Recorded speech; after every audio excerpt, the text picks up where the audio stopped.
হে everyone, good morning. তো এখন সকাল বাজে 9টা। তো তোমাদের সানি এক্ষুনি ঘুম থেকে উঠে তোমাদের দাদা ভাইয়ের কাছে গেল, আর আমি এখন বিছানা গোছাচ্ছি। যেহেতু বাসি ঘর, বাসন মাজা, তারপরে অনেক জামা কাপড় হয়েছিল। তো আগের ব্লগটা তোমরা দেখেছো, কালকে রাতে আমরা কত রাত্রিরে ঢুকেছি, তাও সকাল 7টার সময় উঠে আমি।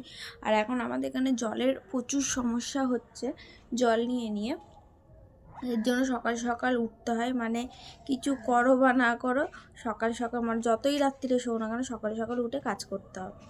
এটাই প্রচুর ঠান্ডা লেগে গেছে কালকে, যেহেতু 11টার সময়, 11:30 সাড়ে 11টার সময় তোমরা তো দেখলেই ঢুকলাম। তো চলো এখন বিছানা গোছাবো। তোমাদের সানি খাবার আনতে গেছে ওর বাবার কাছে, খাবার কিনে রেখেছে, ওর বাবার কাছে আনতে গেছে। চলো ও আসলে দেখাচ্ছে কি খাওয়াবো। তো আজকে আমার বড় সর্বনাশ হয়ে গেছে, আইপডটা পড়ে গেছে জলের মধ্যে আর কি, মানে প্যান্টের পকেটে ছিল, ওই সময় জলে চুবিয়ে দিয়েছি। তো চার্জে বসিয়েছি, এখন দেখি দোকানে দিয়ে আসবো। চলছে না তা না। তারপরে দেখো এসে মাছের ঝোল করলাম। তারপরে তোমাদের সানি দেখো দুপুরবেলা ঘুমাচ্ছে আর কি, কম্বল টম্বল মুড়ি দিয়ে ঘুমাচ্ছে। তো মারও খেয়েছে আজকে, একটু প্রচুর পরিমাণে মেরেছি আজকে, মানে বিরক্ত করে দেয়, মানে এত জ্বালায় ঘরে থাকলে, প্রচুর পরিমাণে জ্বালাচ্ছে আর কথাও শুনছে না। দেখো কেমনি নির্লজ্জ। আর খেয়ে কেমন লাগলো? ভালো না। তুই তো একটা নির্লজ্জ, এর জন্যই তো তোর এরকমই একটু মাঝে সাঝে মার দিতে হবে, দেখেছো?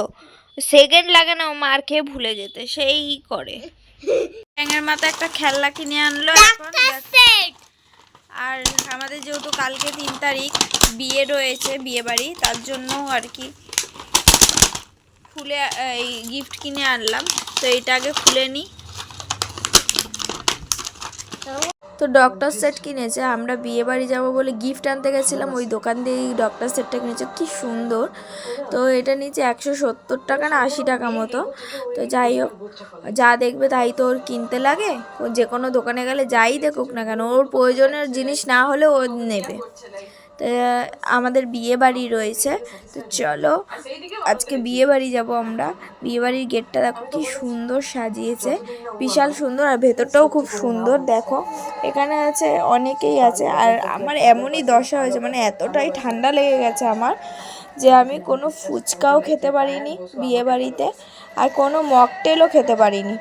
তো এটা হচ্ছে তার পরের দিন, তোমার দাদাভাই সেলুনে এসেছিলো, আর ও বলছিল ফেস ওয়াশ করবে না, কিন্তু মুখ একদম কালো হয়ে গেছিলো। তো বউ ভাতের অনুষ্ঠানে চলে এসেছি আমরা। আর তোমাদের দাদাভাই না বিয়ের দিন গাড়ি চালাচ্ছিল, ওই বিয়ে বাড়ির ভাড়া করেছিল গাড়ি, ওখানে গাড়ি চালাচ্ছিল বলে সেরকম চুল দাড়িও কাটতে পারিনি, কোনো প্রিপারেশন নিতে পারিনি। তো বউ ভাতে করেছে। আর দেখো তোমাদের সানি এখানে উৎপাত করছে। তো এখানে স্টার্টার নিচ্ছে, চিকেন নিয়েছে, আর কি আছে এখানে। তো আমি তো অনেক কিছুই খাইনি, শরীরটা ভালো নেই বলে আমি কিছু খেতেও পারিনি।